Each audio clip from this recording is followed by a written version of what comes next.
Olá, tudo bem, pessoal? Boa tarde a todos e todas.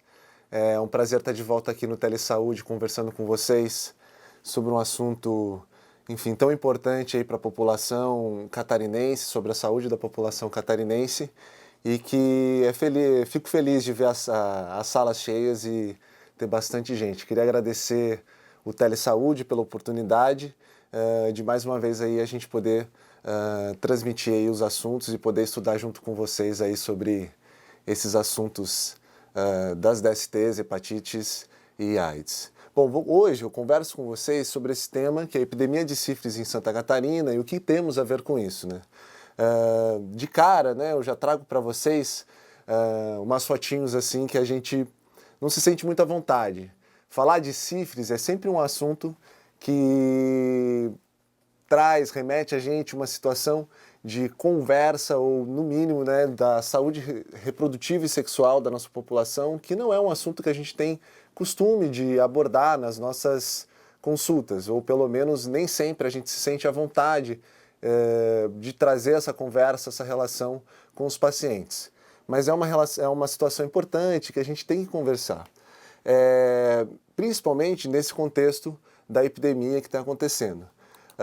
Uma pergunta que eu faço, a primeira, né? Estamos mesmo numa epidemia de sífilis? Não é essa uma doença secular, tão antiga, que já está resolvido esse assunto? Acho que, enfim, pelos profissionais de saúde, principalmente na atenção básica, tem visto casos maiores, maior número de casos, e já não acreditam tanto nisso, mas a população, em geral, tem essa percepção de que não tem essa informação de que a gente está numa epidemia nesse instante, e eu vou tentar trazer com vocês em números aqui como é que está essa situação, não só no Brasil, no mundo e no nosso estado, nas regiões. A OMS estima que em torno de 12 milhões de casos novos aconteçam em todo o mundo por ano. Isso é um número bastante expressivo se a gente for pensar, sendo que 3 milhões desses casos estimados aí acontecem só na América Latina e no Caribe, os outros tendo em outros lugares da África, na Ásia também, números altíssimos de casos de sífilis por ano. Como é que é a situação no Brasil? Se a gente olhar no último boletim de 2015, publicado pelo Departamento de DST AIDS e Hepatites Virais do Ministério, claramente a gente percebe aqui uma curva ascendente dos casos de sífilis em gestantes no Brasil, a taxa de detecção cada vez, enfim, ascendente, principalmente nos últimos anos. Ali em preto a gente vê a média brasileira, né, as taxas de detecção brasileira, e em roxo a gente consegue perceber da região sul, que inclui aí então o estado do Rio Grande do Sul, Santa Catarina e Paraná, principalmente nos últimos 2 anos ali de 2012 e 2013, uma ascensão dessa curva, e isso se repete nas outros gráficos que eu vou mostrar para vocês. Só em 2013, né, segundo o boletim, a gente teve 21.382 casos de sífilis em gestantes. E esse ano, em 2016, o Departamento de DST AIDS e Hepatites Virais estima já em torno de 42 mil casos de sífilis em gestantes, assim, praticamente o dobro de casos em apenas 3 anos. Algo preocupante, né? Se a gente olhar para a sífilis congênita no Brasil, que é um evento mais trágico aí da sífilis, a taxa de incidência também nos últimos anos, nessa série histórica do gráfico que a gente observa, também em ascensão, em preto o Brasil, em roxo os estados da região sul, crescendo e nos últimos anos aumentando ainda mais. Só em 2013, segundo o boletim, a gente teve mais de 13 mil casos de sífilis congênita notificado. Para a gente ter uma ideia da dimensão do quanto isso é bastante, no Brasil, por conta da epidemia do Zika vírus, foram notificados aí 1.551 casos de microcefalia. Então a gente está falando de 13 mil casos de sífilis congênita, provavelmente alguns casos desses de microcefalia também são causados pela sífilis, uma vez que a sífilis em menores de 1 ano, aí, nos bebês, também pode causar microcefalia, só para a gente ter um comparativo de como essa é uma epidemia muitas vezes silenciosa e que a gente presta pouca atenção e que ela está ocorrendo nesse instante. Se a gente for olhar para o nosso estado, para o estado de Santa Catarina, e olhar os dados de sífilis adquirida, ou seja, a sífilis em adultos, homens e mulheres, É claro que a gente vê também uma curva ascendente nessa série histórica aí de 2010 até 2015, de 6 anos, em que a gente tinha lá em 2010 uma notificação de 600 casos, em 2015 a gente fechou com quase 6 mil casos, 5.700 casos. É uma explosão de casos de sífilis adquirida. Obviamente isso está relacionado a melhores notificações, felizmente a gente tem tido vigilâncias mais atentas para essa situação em saúde, mas obviamente isso é uma ascensão fora do esperado, muito mais alta do que a gente podia imaginar. Não dá para a gente explicar somente com uma vigilância e um aumento. De fato, a gente tem maior treponema circulando na população, né, a bactéria da sífilis, e isso faz com que ela tenha essa expansão explosiva. Se a gente for olhar para as 16 regiões de saúde, todas elas contemplam casos de sífilis adquirida. Nenhuma passa em branco, né? Algumas regiões com um número maior, geralmente onde há cidades maiores, e se a gente pegar uma média do estado, a gente teve nesses 6 anos um crescimento de 58,4% dos casos. É bastante, né? Depois vocês vão ter acesso aos slides, vocês vão ver com calma, vocês conseguem perceber aí direitinho na sua região o quanto que foi o número de casos e o quanto foi o crescimento nesses últimos anos.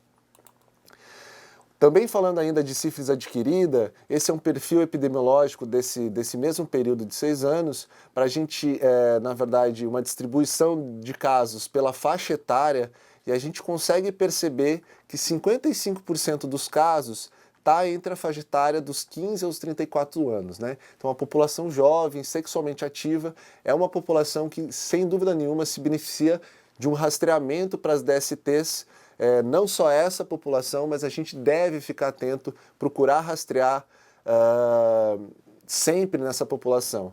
É um mote que a gente costuma comentar e incentivar quando pacientes dentro dessa faixa etária procuram para fazer check-ups, que a gente ofereça um check-up dos exames de DST. Ele vai ficar feliz de estar saindo com exames dentro dessa procura, e a gente vai ficar feliz que a gente está fazendo, de fato, os check-ups mais importantes para essa população, que enfim, os testes para HIV, sífilis e hepatites virais, no mínimo, né? Quando a gente olha de novo para o nosso estado aqui, né, e os casos de sífilis em gestantes, é claro que a gente observa aí, ó, a curva ascendendo, principalmente nos últimos 3 anos, com praticamente aí 1.254 casos somente em 2015. Na sífilis congênita, que é o mais trágico mesmo, é o mais triste, não era ruim a gente ter uma curva ascendente de sífilis em gestante se essa curva estivesse caindo. Sendo a sífilis congênita um evento 100% prevenível, ou prevenível na grande maioria das vezes, a gente imaginaria que se a gente está captando as gestantes com sífilis, a gente ia ter intervenções que impediriam o aparecimento da sífilis congênita, o que não está acontecendo de maneira ideal, e é isso que a gente vai conversar um pouco hoje. Só no último ano a gente teve aí 475 casos de sífilis congênita, é bastante. Se a gente for olhar lá em 2010 a gente tinha apenas 76 casos. Olhando os casos de sífilis congênita por região de saúde, a gente vê também que todas as regiões têm as suas taxas consideradas de certa maneira altas, sendo que a meta para o Brasil para o ano passado, em 2015, pela OMS, né, o que a gente tinha assinado era de meio caso para cada 1.000 nascidos vivos. Nenhuma região de saúde consegue completar isso, e particularmente algumas regiões têm taxas muito altas, né?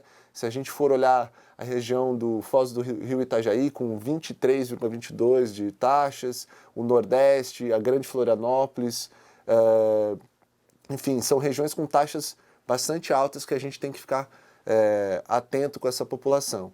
Chama atenção, sem dúvida nenhuma, algumas regiões em que as taxas são muito baixas. Não dentro do ideal, mas bastante baixas.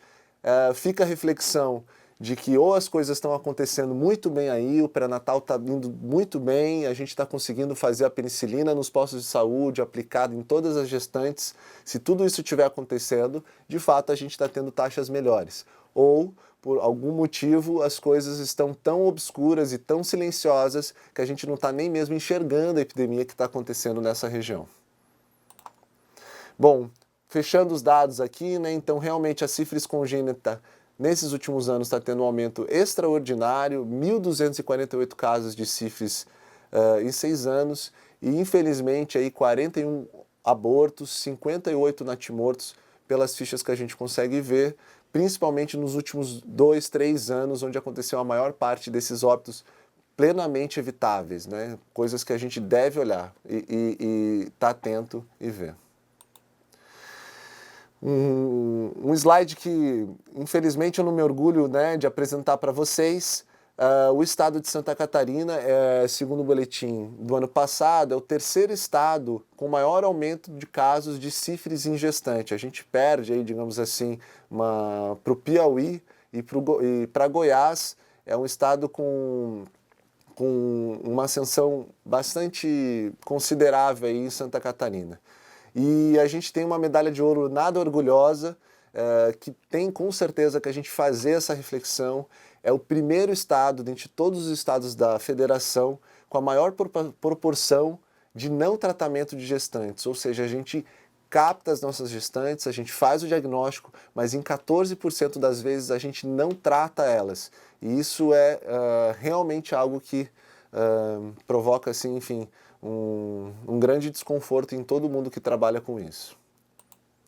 Bom, acho que todo mundo ficou convencido de que a gente está numa epidemia. A outra pergunta que eu faço é o que a gente tem a ver com isso, o que temos a ver com isso e o que a gente pode fazer com isso. Para a gente fazer o controle da sífilis, a gente tem que tentar fazer um conjunto de realizações, né? Eu brincando aqui com vocês, a gente tem 6 passos que a gente deve cumprir para a gente conseguir fazer o controle da sífilis dentro dos nossos serviços de saúde. Dentro dele está um passo proposto aqui a realizar a promoção e prevenção em saúde sexual e reprodutiva. Esse é um passo que a gente nunca deve deixar de lado, apesar de muitas vezes a gente estar desacreditado da camisinha e de outras ações de prevenção e promoção. A gente deve atentar, vamos destrinchar cada pedaço desses para a gente ver. Realizar o diagnóstico da sífilis é um passo importante, às vezes não tão fácil, e que se a gente não está muito acostumado ou não está se sentindo tecnicamente preparado, a gente tem que estudar. Felizmente aí tem um grande grupo de pessoas hoje já prestando atenção e a gente vai tentar facilitar para que a gente consiga fazer o diagnóstico correto. Realizar o tratamento é um terceiro passo bastante importante. Não basta a gente diagnosticar se a gente não fizer o tratamento. Uma sequência dos passos é fazer o acompanhamento dos casos. Não basta só a gente também diagnosticar e tratar, tem que acompanhar, a gente tem que ver se esse caso curou, se está dando certo, se não teve uma reinfecção. Abordar a parceria sexual é o quinto passo aí da proposta do controle da sífilis, e não esquecer o último passo, que é a notificação, importantíssima para a gente ter dados fidedignos e ajudar na programação e auxílio do controle dos casos. Então vamos lá para o primeiro passo. Realizar a promoção e prevenção em saúde sexual e reprodutiva. É difícil, isso realmente, como eu comentei no começo, não é uma situação que a gente faz com muito conforto, né? Algumas pessoas, claro, têm facilidade de fazer esse debate, essa abordagem nas consultas, mas essa é uma atribuição que todo médico, todo enfermeiro, todo, enfim, farmacêutico, dentista, todos devem ter clareza da importância de abordar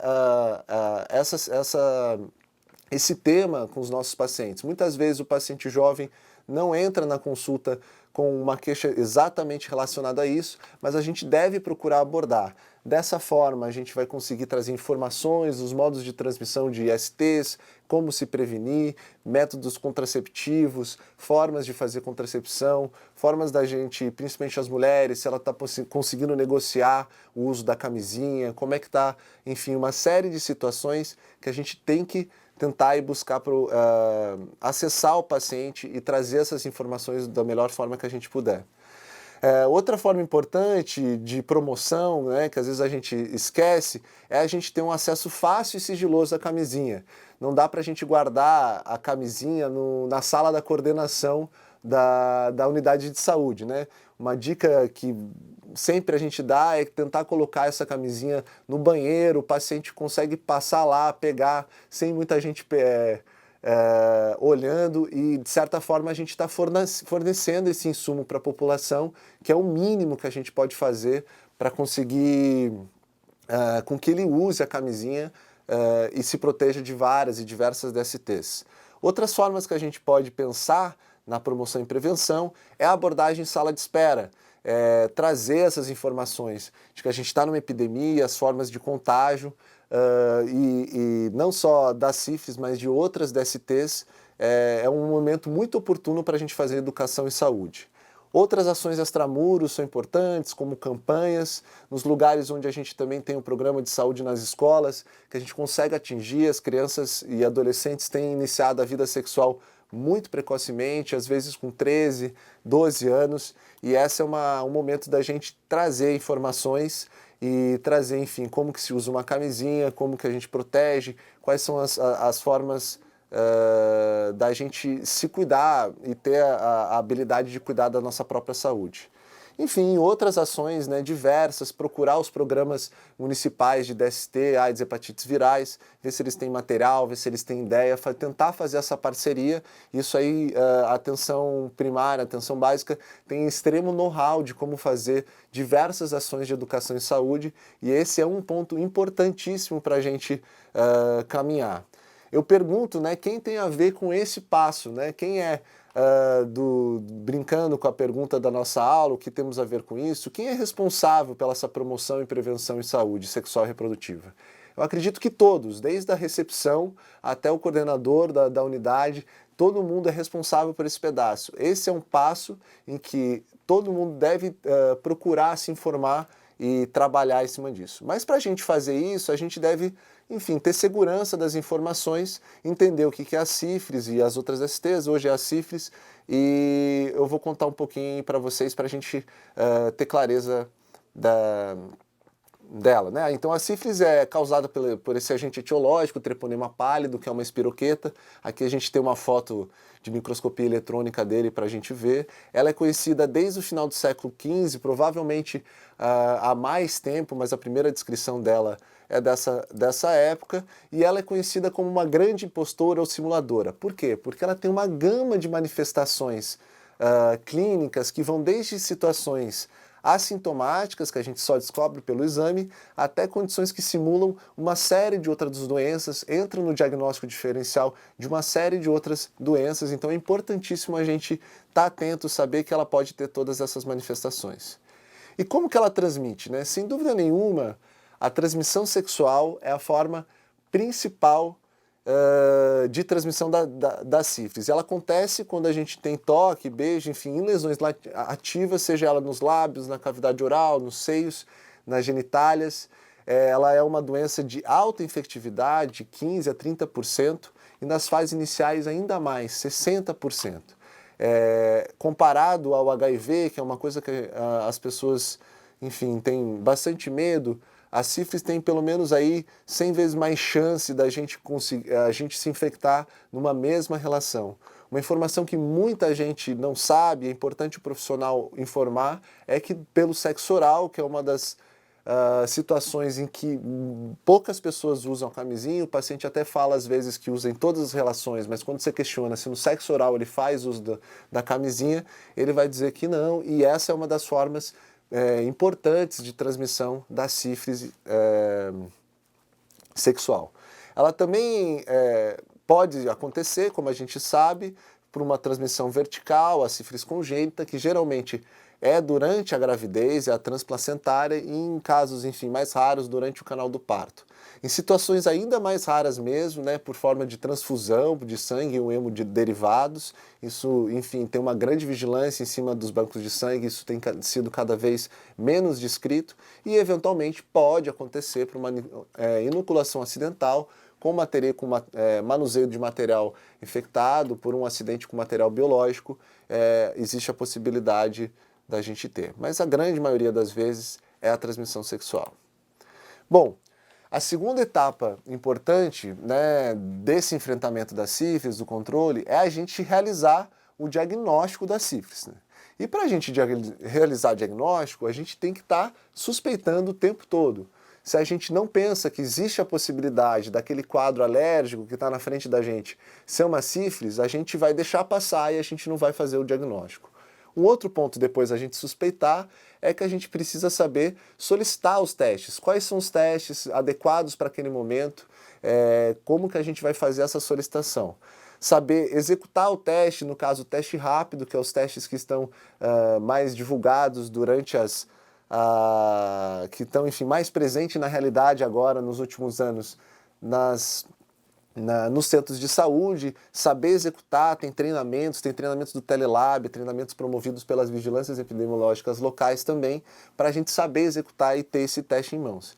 E, obviamente, o último passo, depois da gente solicitar e executar o teste, é saber interpretar esses testes, o que ele está me dizendo, e aí sim a gente fecha essa etapa do diagnóstico. Se algum desses pedaços a gente não se sente confiante, a gente deve aí procurar se aprimorar dentro de cada pedaço desse. Vamos fazer isso hoje aí um pouquinho. Então a sífilis, né, para a gente suspeitar dela, a gente tem que entender um pouquinho como é que as suas manifestações clínicas e como é que são os seus estágios, assim. A sífilis, classicamente, ela é dividida, né, em etapas.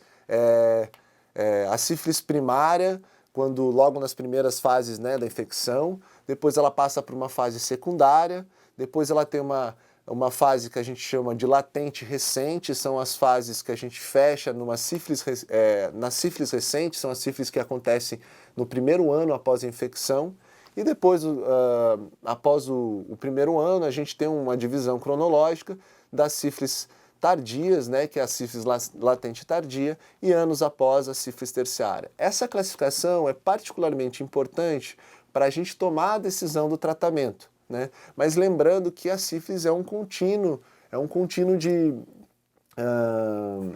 acontecimentos, é um estágio que a gente faz as divisões, mas de fato ela é uma sequência longa, por isso que tem essa flechinha na parte superior aí para a gente lembrar disso. Mas vamos por cada parte aqui para a gente entender.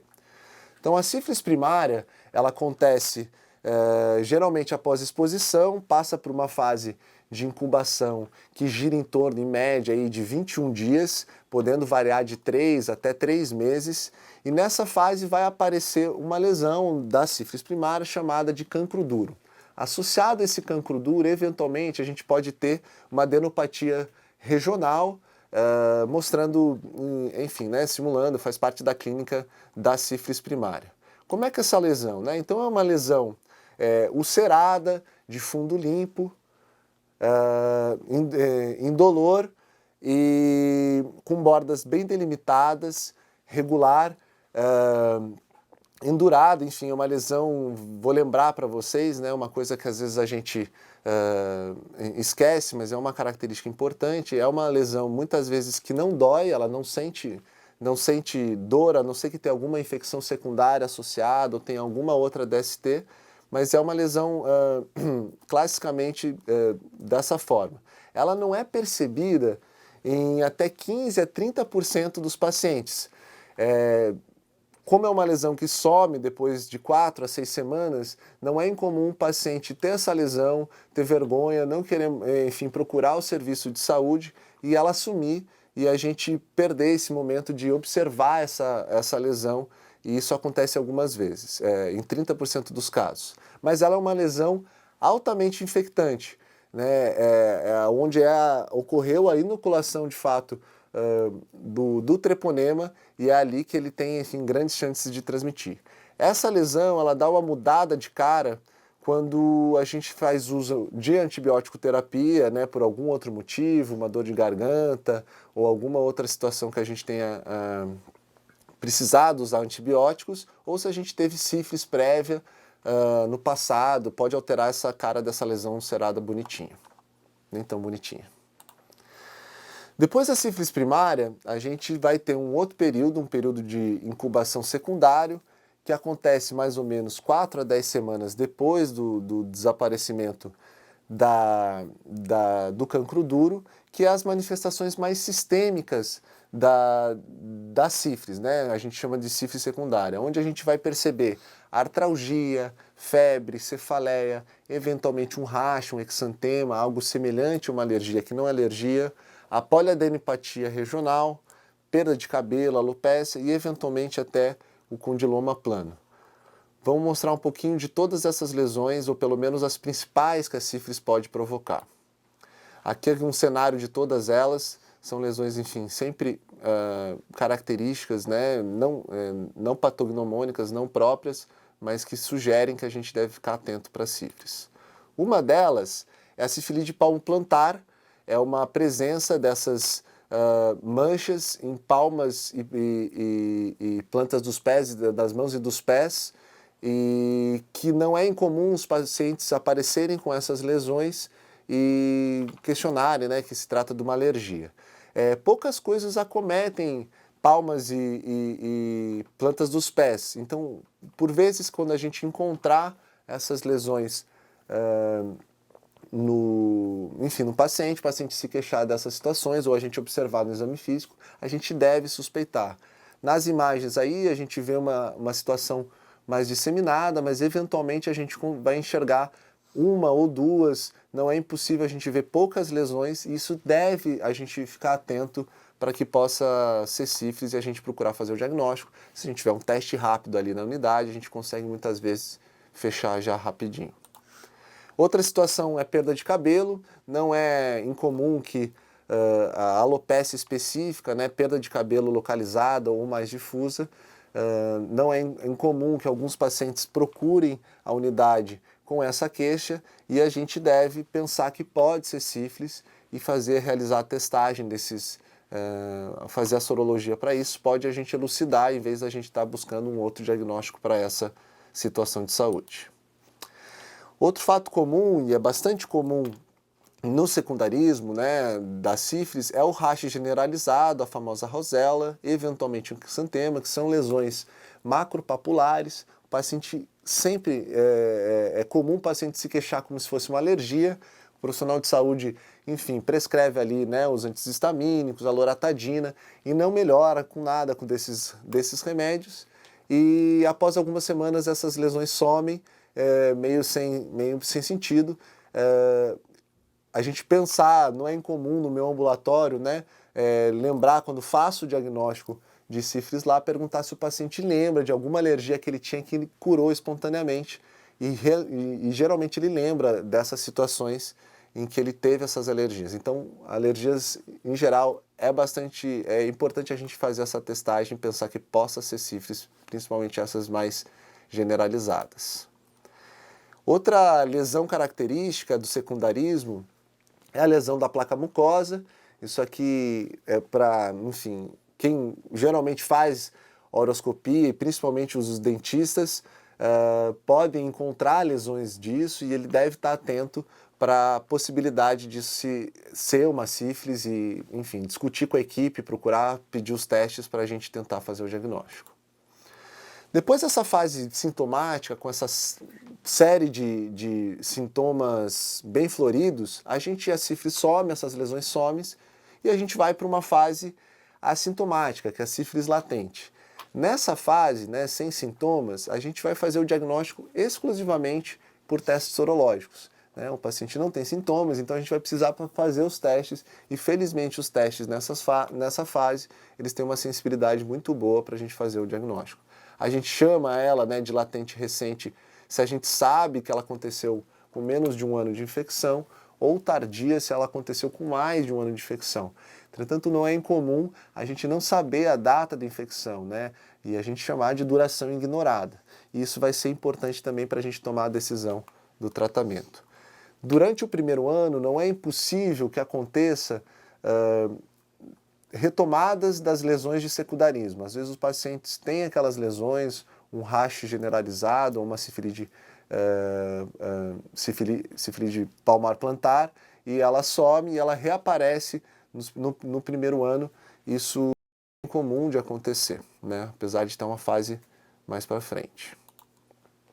E a sífilis terciária geralmente ocorre após anos de infecção. Felizmente a gente tem visto cada vez menos dessas lesões. Ela pode acontecer em até 30% das lesões não tratadas, e eventualmente pode acometer qualquer órgão do corpo, tanto o coração quanto os ossos, quanto o cérebro, o fígado, enfim, a goma sifilítica também, que a gente vai encontrar pelo raio-x e outras situações que a gente consegue ver. Então, a sífilis terciária é um evento grave, potencialmente letal até em algumas situações, em que a gente não deve esperar chegar numa situação de anos depois para a gente conseguir fazer o diagnóstico dela. Bom, mas o que a gente deve solicitar quando a gente suspeitou? Agora a gente sabe da clínica e a gente deve suspeitar, depois de suspeitar, o que a gente deve solicitar? Então a gente tem a possibilidade de pedir os exames de microscopia, geralmente eles são pouco solicitados, né? Eles são geralmente para as fases sintomáticas iniciais, é a possibilidade da gente ver de fato o treponema mesmo, mas na prática mesmo que a gente pede são as sorologias e são os testes não treponêmicos e os testes treponêmicos. É bem importante a gente entender o que é cada um, porque às vezes a gente confunde, né, pensando o que é um, o que é o outro, mas classicamente os testes, o VDRL é um teste não treponêmico, eles são testes tituláveis, né, eles vão ter características lá de 1 para 2, 1 para 4, 1 para 8, 1 para 16, eles têm essa forma de apresentação e eles são importantes tanto para o diagnóstico quanto para o segmento do paciente que a gente vai ver mais adiante. E os outros testes treponêmicos, o clássico mais antigo que a gente conhece é o FTA-ABS e o mais recente que a gente tem disponível é o teste rápido, e eles são testes que a gente chama treponêmicos e que permanecem, são importantes para o diagnóstico e que permanecem positivos mesmo após o tratamento. São testes que vão continuar ao longo da vida do paciente, fica um marcador de que alguma vez ele teve sífilis, uma das interpretações que a gente pode ter. Esse é um gráfico bastante importante em que ele associa o curso clínico da sífilis na parte inferior e na parte superior ele mostra como que se comporta os testes sorológicos para diagnóstico de sífilis. Uma coisa que eu gosto assim, de frisar, que vai ser importante na nossa interpretação, é que os testes treponêmicos, no caso aqui representado em azul, ali em cima, né, na curva em azul pela FTA-ABS, ele sempre é o primeiro teste a aparecer.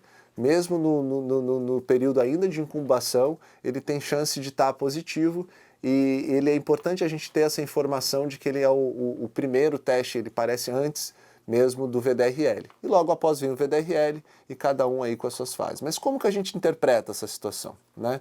Então esse é uma tabela aqui bastante simples, né? Simplificada de como ter, mas é o mínimo que a gente precisa ter para a gente entender como que a gente diagnostica a sífilis. Se a gente estiver diante de um teste não treponêmico positivo e um teste treponêmico positivo, a gente vai pensar que a gente está diante de um caso de sífilis que não vai dar para saber se a gente é recente ou tardia, se a gente vai ter que perguntar para o paciente e muitas vezes é ignorado. Agora, se o teste não treponêmico tiver positivo e o teste treponêmico negativo, como a gente falou, né, o teste treponêmico aparece antes do teste não treponêmico, então a gente está diante de um VDRL aí, falso positivo para sífilis. Se a situação for o contrário, a gente tem um VDRL negativo e um treponêmico, né, FTA-ABS ou teste rápido positivo, ou a gente está diante de uma situação de uma sífilis curada, esse paciente já curou a sífilis, ou ele está numa fase pré-cancro, ou seja, logo no início da infecção, onde só o teste treponêmico apareceu. E se a gente tiver com os dois testes negativos, obviamente a gente tem ausência de infecção da sífilis, ou a gente está numa fase tão inicial que ainda nenhum dos testes ficaram positivos. Se a gente tem uma grande suspeição de que a pessoa possa ter sífilis, se ela é um contato, a gente deve repetir esse teste em 30 dias, enfim, é a recomendação que a gente tem. Bom, realizar o tratamento da sífilis é um terceiro passo importante. Então a gente fez o diagnóstico, interpretou, teve a decisão e a gente precisa tratar essa sífilis. Dois passos muito importantes do tratamento é a gente prescrever adequadamente para a fase clínica e o outro é a gente aplicar a penicilina no centro de saúde ou fornecer o tratamento logo já no centro de saúde, na UBS, para que a gente consiga de fato cumprir o passo dessa terceira etapa do tratamento da sífilis. O tratamento, depois que a gente conseguiu fazer o diagnóstico, ele é relativamente simples, né? Para a sífilis primária, sífilis secundária ou latente precoce, a gente vai fazer uma aplicação de 2.400.000 de penicilina benzatina. Isso é uma situação que o novo protocolo PCDT trouxe para a gente, né? Antigamente, na sífilis secundária, a gente tinha uma dose de 4.800.000 e hoje a gente inclui a sífilis secundária dentro desse primeiro pacote que com 2.400.000 a gente vai conseguir fazer esse tratamento correto. E para a sífilis tardia terciária ou de duração ignorada, a gente vai fazer o uso de 7.200.000 da penicilina, uma vez por semana, por 3 semanas. Eu sempre digo, se a gente tem dúvida, a gente faz o tratamento com 7.200.000, que a gente nunca vai errar na prescrição adequada da sífilis. Mas a gente sabe, obviamente, né, que a gente não está num contexto de grandes ofertas de sífilis, de penicilina. Ela está tendo restrições não só no Brasil, no mundo. O Brasil tem tido dificuldade de importar esse sal e de fornecer. E, infelizmente, a gente está tendo que reservar o tratamento da penicilina atualmente apenas para gestantes, por se tratar da única droga que trata a gestante e o bebê. Obviamente, se o paciente tiver condições de conseguir a penicilina de alguma outra forma, não está errado a gente tratar ele com penicilina. Na verdade, ela é a primeira escolha. Mas nesse instante, no estado de Santa Catarina e no Brasil, a gente tem restringido o uso da penicilina apenas às gestantes.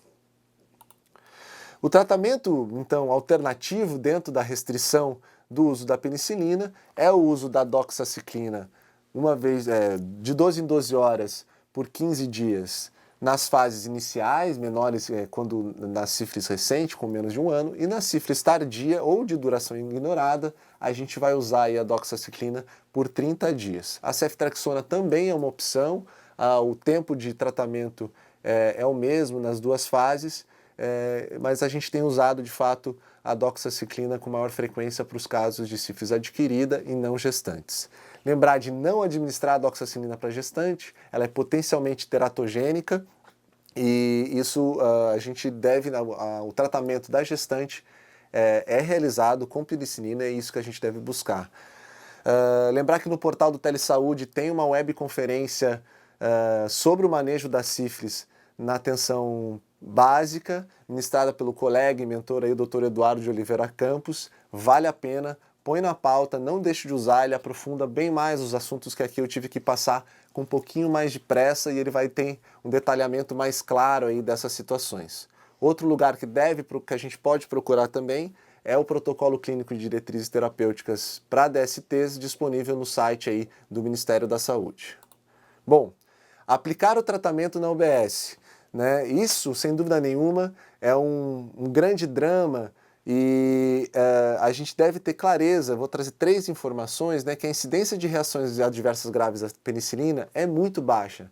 Isso é realmente importante que a gente tenha isso no âmago da gente, que a gente acredite de verdade e saiba, né, tenha essa informação de que a penicilina tem que ser feita na unidade, ela não tem esse risco, os riscos não ultrapassam seus benefícios. A gente tem uma webconferência também no portal do Telesaúde, falando só sobre isso, chama Aplicação da Penicilina na Atenção Básica, em que a gente destrincha todos os dados,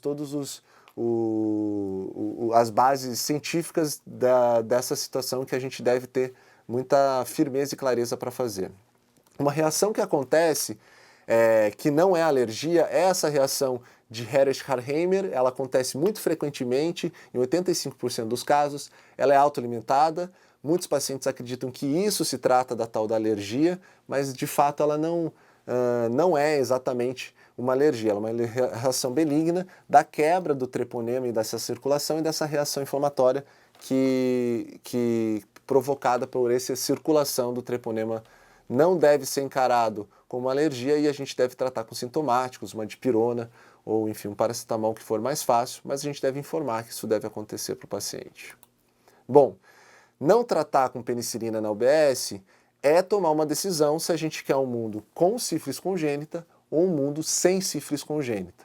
Isso, obviamente, passa por uma decisão muito própria nossa. É um assunto muito sério esse. Não realizar isso é uma situação que a gente toma uma decisão. Se a gente não fizer, a gente vai querer um mundo com sífilis congênita, porque não tem outra forma da gente enfrentar a epidemia se a gente não distribuir a aplicação da penicilina nesses lugares.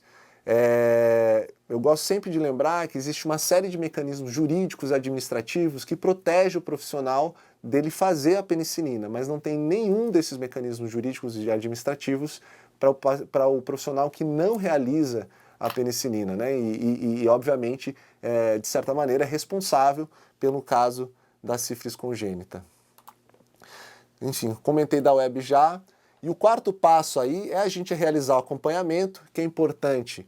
É um passo importantíssimo para a gente avaliar a possibilidade de reinfecção do tratamento, né? Reinfecção do paciente, ou uma falha ao tratamento, ou até mesmo um possível foco não tratado aí que a gente não conseguiu atingir com o tratamento. Essa é uma etapa bastante importante. E como é que a gente faz? Essa é uma constante dúvida, uma das coisas que a gente mais recebe, enfim, de perguntas médicas e perguntas de colegas, é como que a gente faz o acompanhamento da sífilis. A gente deve fazer um VDRL a cada 3 meses, se a gente usou o tratamento alternativo, ele é bimensal, e na gestante a gente deve fazer todos os meses.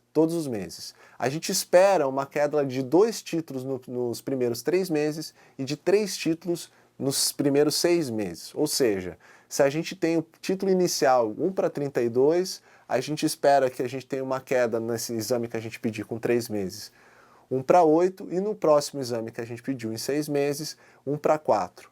É possível que esse paciente indetecte muito mais rápido ele chega a negativar os títulos do VDRL, mas é possível também que isso não aconteça e que permaneça uma titulação constante, mais baixa, sempre menor ou igual a 1/4, não maior que isso, e que a gente vai considerar uma cicatriz imunológica. Ou seja, num contexto de queda 1/4 ou menores, títulos menores, a gente pode considerar uma sífilis, uma cicatriz imunológica. Agora, se a gente teve a negativação dos títulos e uma ascensão de novo para 1/4, isso não deve ser encarado como uma cicatriz e esse paciente deve receber nova investigação e novo tratamento. O quinto passo, que é um passo muitas vezes difícil, que a gente não consegue fazer, mas que é importante a gente fazer, é a abordagem da parceria sexual. A gente deve ter um esforço para fazer a testagem dessas parcerias. Ela é um passo fundamental no controle da sífilis para interromper a cadeia de transmissão. Se for necessário, a gente deve fazer buscativa, principalmente nos casos das gestantes, para a gente conseguir interromper o caso de sífilis congênita. Lembrar que é difícil manter o sigilo, mas isso deve ser discutido em equipe para que as pessoas consigam manter essa informação, mas fazer o esforço e interromper a parceria sexual infectada para interromper a cadeia de transmissão é muito importante. E o último passo desse enfrentamento é realizar a notificação. Ela é obrigatória, é um agravo de notificação obrigatória, todos os passos da sífilis no Brasil, a sífilis adquirida, a sífilis em gestante, a sífilis congênita. Ela é importante para a gente acionar a vigilância epidemiológica, que pode, enfim, auxiliar no manejo do caso e na busca das parcerias sexuais. A gente deve lembrar que a notificação ela é um start para uma série de ações que são importantes. Ela também promove uma série de casos que ajuda na programação e planejamento de todo o enfrentamento da epidemia. Se a gente não tem um retrato falado bom da epidemia, a gente não consegue fazer as ações necessárias para a gente conseguir se programar em termos de insumos, testes, capacitações para a gente enfrentar a sífilis. Portanto, não esquecer de notificar. Bem importante. Então, fechando, né, se a gente conseguir cumprir cada um desses passos que a gente propôs, esses 6 passos propostos para o controle da sífilis, e se aprimorar em algum desses passos que a gente ainda acredita que a gente não está fazendo da maneira ótima como a gente devia, a gente trabalhando em conjunto, realizando esses passos, sem dúvida nenhuma, a gente tem chance de construir um futuro bem mais interessante para sem sífilis ou pelo menos com um controle mais adequado. Portanto, todo mundo tem, né, todos temos um papel no enfrentamento da epidemia da sífilis, seja nós gestores, pacientes e profissionais de saúde, e desses todos da equipe, tanto o atendente, o agente comunitário, o farmacêutico, o médico, o enfermeiro, o coordenador ou dentista, todo mundo deve ter consciência dessa situação e tem um papel nesse enfrentamento da sífilis. Obrigado, me alonguei um pouquinho a mais, é um assunto comprido, mas obrigado. Então vamos começar lá. A primeira pergunta foi do pessoal de Gaspar. Eles perguntam um pouco sobre os dados da sífilis entre homens e mulheres no estado, nas regiões e no Brasil. Se você teria essa informação, onde encontrar essa informação? Tá, a gente tem essa informação pode ser solicitada, inclusive, para as vigilâncias epidemiológicas e a própria vigilância epidemiológica do estado. A gente consegue destrinchar por cada região todo um perfil. A gente está um perfil, né? Quanto que são homens, quanto são mulheres, em cada pedacinho. A gente está dentro da gerência lá, finalizando o boletim de sífilis para a gente publicar e que deve ter essas informações. Mas se a gente quiser saber direitinho, é só solicitar para a vigilância epidemiológica na sua região ou até mesmo lá para a DIV, né? Que a gente consegue informar para vocês esses dados completos. Ok, então qualquer coisa é só entrar em contato com a DIV, né? Isso. Bom, pessoal de Benedito Novo. Realizando o teste rápido de sífilis, ele substitui o VDRL de laboratório ou mesmo fazendo o teste rápido, tem que ir fazer o teste de laboratório? O teste rápido, ele é equivalente ao teste treponêmico, ele é equivalente ao teste FTA-ABS. Ele não substitui o VDRL, ele é um complemento para a gente realizar o diagnóstico. Em geral, o diagnóstico a gente pode começar tanto por um VDRL e complementar com o teste rápido ou FTA-ABS, ou a gente começa com o teste rápido e a gente termina com o VDRL. É importante, né, a gente vai usar o quadrinho lá, conjunto desses dois testes para a gente conseguir entender em que momento da sífilis que a gente está. Portanto, o teste rápido não substitui o VDRL. É importante a gente fazer o VDRL, principalmente como eu falei ali, no acompanhamento, porque a gente precisa ter esse teste basal, inicial, para a gente saber o quanto que a titulação caiu e dessa forma a gente consegue avaliar se a gente está, enfim, progredindo para a cura e se não teve falha ao tratamento ou uma nova reinfecção. É isso. Né?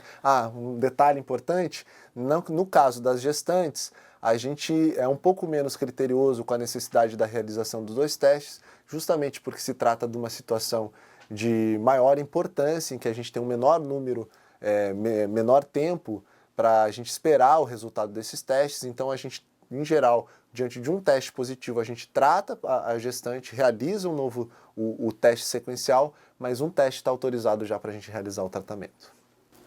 A próxima pergunta é de Rodeio, do pessoal de Rodeio. E quando a esposa dá exame reagente, necessariamente o exame do companheiro dará também?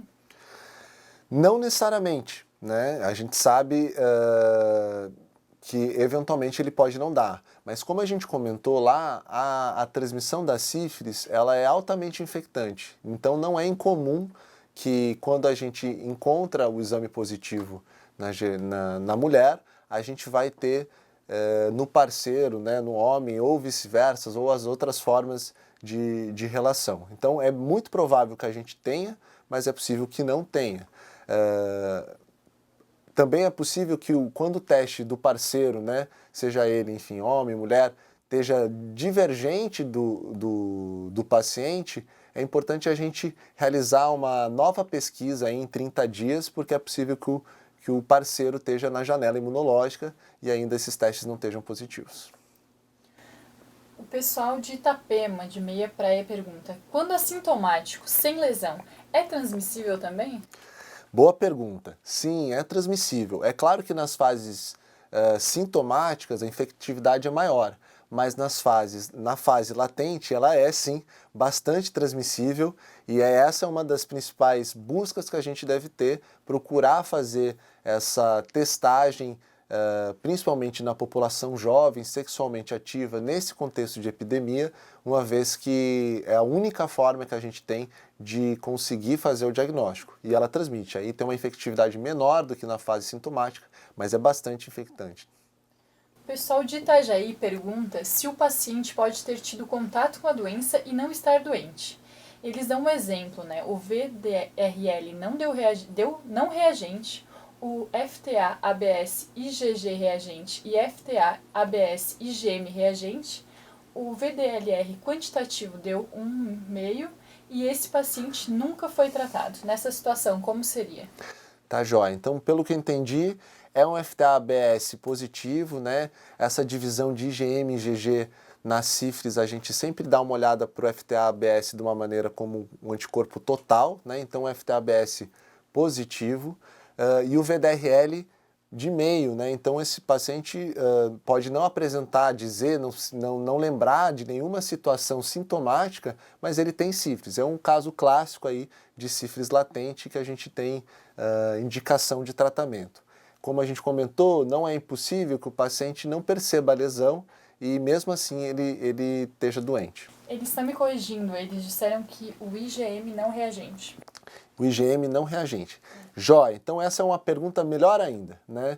É comum a gente fazer a destrinchão, essa divisão do FTA-ABS em IgM e IgG. Na sífilis, essa regra ela não funciona, né? Para o FTA-ABS, essa regra não funciona, de o IgM pertencer a uma infecção, digamos assim, aguda e o IgG pertencer a uma infecção crônica. Na sífilis, o FTA-ABS deve ser encarado sempre como os anticorpos totais, a soma deles, né? Então, se ou IgM ou IgG vier positivo, ele é um FTA-ABS positivo, né? Ali é uma situação de um teste treponêmico, assim como o teste rápido, positivo. Então, indicando aí dessa forma, pelo que eles escreveram, que o paciente está no caso de sífilis latente. Bom, vamos para a próxima pergunta de São Miguel da Boa lá. Vista.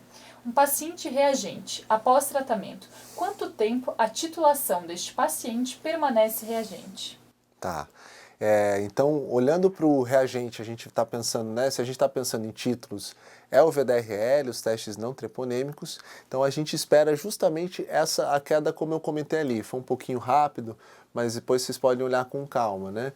A gente vai ter uma expectativa de que ele tenha uma queda mínima de 2 títulos em 3 meses e de 3 títulos em 6 meses. É possível que ele tenha uma queda de títulos, principalmente se ele estiver numa fase recente da infecção e a gente instituir o tratamento, bem mais rápida, negativando aí já no próximo teste de 3 meses.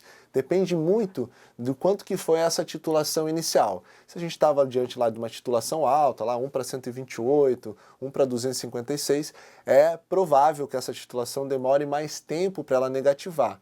Mas a gente vai sempre ter essa expectativa de que, no mínimo, nesses primeiros meses, a gente tem uma queda nessas proporções, de 2 títulos nos primeiros 3 meses e de 3 títulos nos próximos 6, 9 meses. E a gente deve acompanhar esse paciente aí, no mínimo, idealmente, até 2 anos, repetindo aí a cada 3 meses no primeiro ano e a cada 6 meses no segundo ano.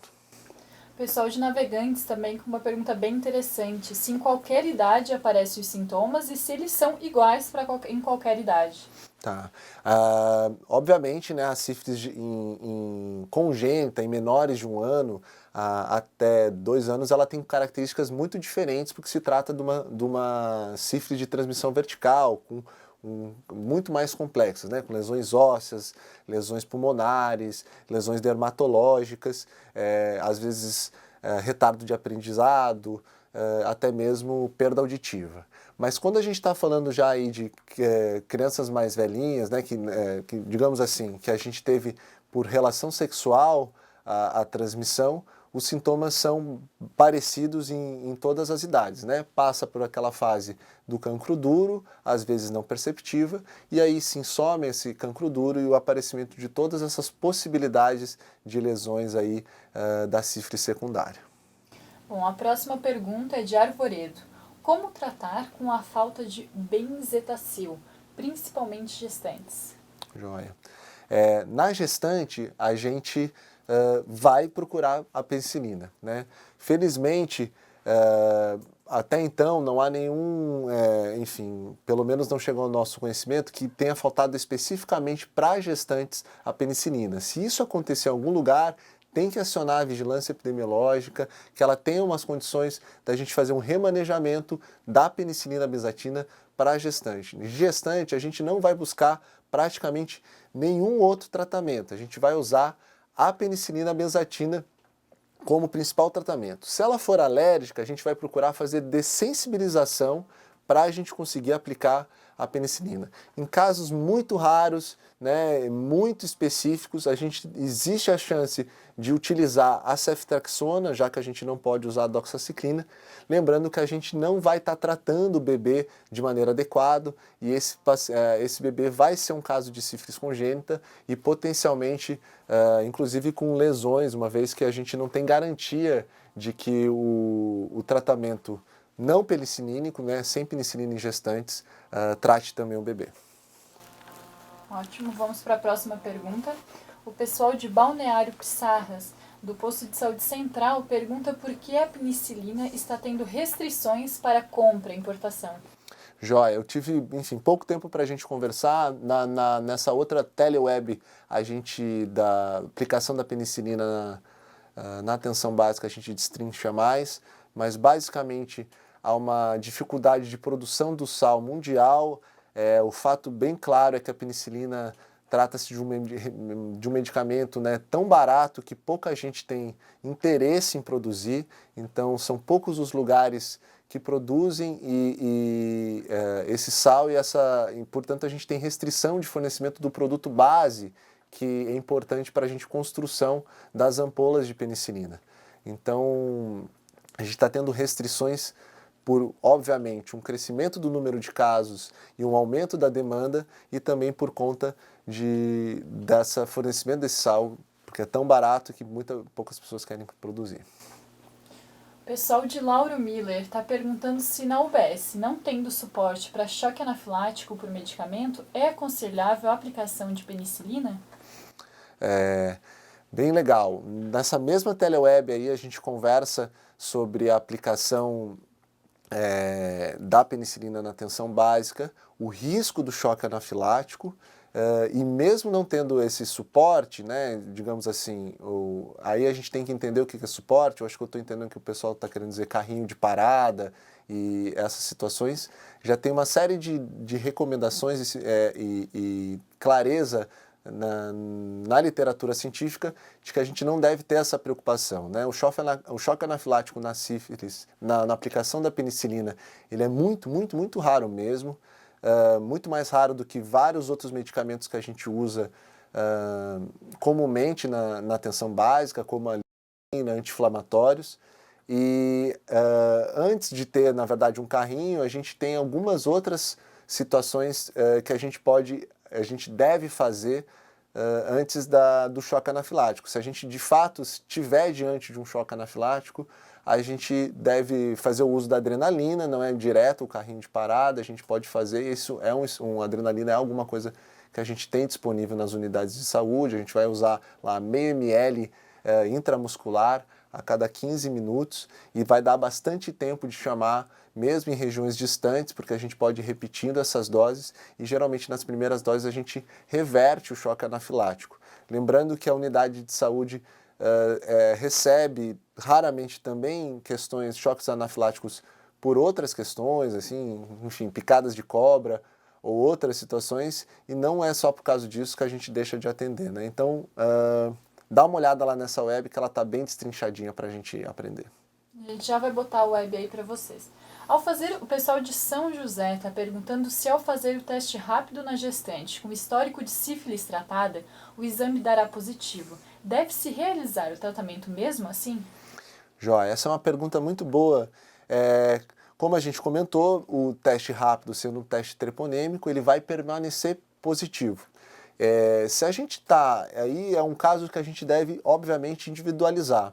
Se a gente tem clareza de quem é essa paciente, se a unidade tem um bom vínculo e se a gente tem um registro de que ela teve essa sífilis na gestação anterior e que ela tratou e que foi tudo correto e que ela não teve exposição nova a nenhuma possibilidade, né, de uma nova reinfecção, a gente não está errado repetir, não está errado realizar o VDRL para confirmar de fato uma infecção ativa e aí sim a gente tratar. O que acontece muitas vezes é que a gente não tem essa informação do passado de que ela teve sífilis e que ela tratou corretamente e aí sim a gente tem uma conduta um pouco mais agressiva, digamos assim, mais intervencionista, mas se a gente tem esse histórico todo aí que o pessoal comentou, a gente fica seguro, dá tempo, pede o VDRL e aí sim a gente individualiza cada caso.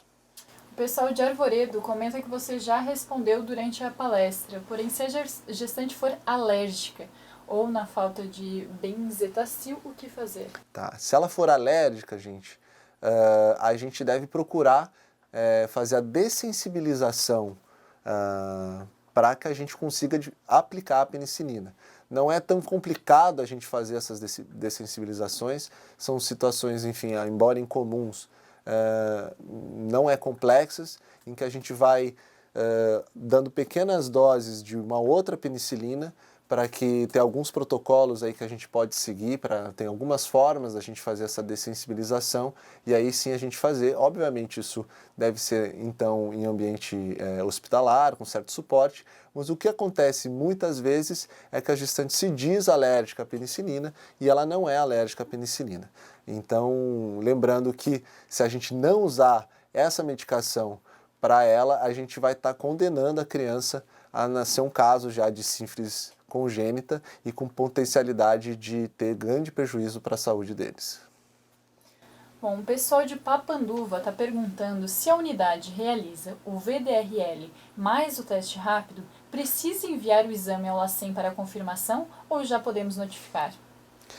Não, se a gente tem o VDRL, né, e o teste rápido, os dois testes necessários, isso a gente consegue, enfim, fechar o caso se os dois testes vierem positivos, como um caso de notificação de sífilis. Não tem necessidade de pedir outros exames, né? E o pessoal de Benedito Novo pergunta se o parceiro tratar mesmo o que VDRL negativo. Não é incomum a gente... bom quando a gente consegue fazer essa abordagem do parceiro a ponto da gente encontrar até parceiros que têm VDRLs ou testes negativos. Não é incomum, eu não mostrei esses gráficos, mas isso acontece em torno de 14, 15% das vezes do companheiro ou pelo menos o parceiro relatado pela gestante o parceiro ter testes negativos. Em tese, esse parceiro a gente deve garantir que ele não tenha mesmo, repetir esses testes em 30 dias, me procurar fazer o uso, orientar o uso de preservativos durante o término dessa elucidação diagnóstica. Mas não é incomum também a gente tratar o parceiro, e essa conduta também não está errada, né? A gente está, de certa maneira, tendo uma intervenção um pouco maior, mas pensando que a gente está fazendo uma prevenção importante para os casos de sífilis congênita. Nós temos mais duas perguntas aqui para finalizar. O pessoal de Pomerode pergunta se há alguma pesquisa sobre vacinas. Não que eu saiba, não que eu tenha conhecimento, mas as vacinas para as espiroquetas são vacinas difíceis de serem desenvolvidas, né? Não só para o treponema, há uma enorme dificuldade da gente conseguir fazer cultura para treponema pálido também. Desconheço, não sei, posso me informar dessa aí. E o pessoal de Joaçaba está perguntando se para caracterizar paciente com cicatriz, considero a titulação? Solicito VDRL e FTA, este vindo não reagente, isso? Para a gente caracterizar a cicatriz, a gente só vai poder dizer que é uma cicatriz. Existe, na verdade, a marcação, né, os testes treponêmicos ficarão positivos, isso não é o que a gente chama de cicatriz imunológica, a gente chama de cicatriz imunológica para os testes não treponêmicos, os testes tituláveis. em que a gente vai tolerar testes com baixa titulação em contexto de queda. Se a gente até 1:4, 1:2, 1:1, a gente pode considerar que seja uma cicatriz imunológica, mas sempre num contexto descendente. Caso o paciente tenha um teste não reagente por algum momento e reaparecimento desses títulos, principalmente uma elevação de 2 títulos, isso não é mais uma cicatriz. O paciente em algum momento teve um VDRL não reagente e um novo VDRL com 1:4, esse 1:4 não é uma cicatriz imunológica, é provavelmente uma reinfecção e a gente não considera uma cicatriz. Já o caso do teste treponêmico, ele vai permanecer aí positivo ao longo da vida da pessoa. Bom, a gente tem mais uma pergunta do pessoal de Maravilha. Quanto tempo após o tratamento o treponema ainda pode ser transmitido na relação sexual? Tá. Em geral, obviamente, a gente vai esperar o término do tratamento para a gente ter mais segurança de que que não tem mais transmissão. Mas logo após a primeira dose, a gente já reduz enormemente a chance, a gente consegue tratar grande parte do treponema circulante e a gente consegue reduzir, não pode se garantir que 100% de impedimento da transmissão, mas reduz em grande parte a forma, enfim, a infectividade da sífilis. Vamos finalizar então com uma pergunta de Joaçaba. E quando eu não possuo o teste anterior para comparar? Por exemplo, o paciente afirma já ter tratado, mas não tem exame anterior. Se ele afirma ter tratado, provavelmente a gente vai ter o teste treponêmico positivo, né? Mas se a gente não tem um exame basal, a gente vai tentar construir uma série a partir do momento que a gente tem, né? Então a gente vai monitorar ele a cada 3 meses e principalmente observar se não tem uma elevação de títulos, que vai sinalizar para a gente que tem uma sífilis ativa nisso, né? Ou eventualmente, se o paciente aparece com os títulos, né? A gente vai procurar tratar ele e depois fazer o acompanhamento, fazer um teste basal para a gente conseguir fazer o acompanhamento. Não sei se eu respondi exatamente a pergunta.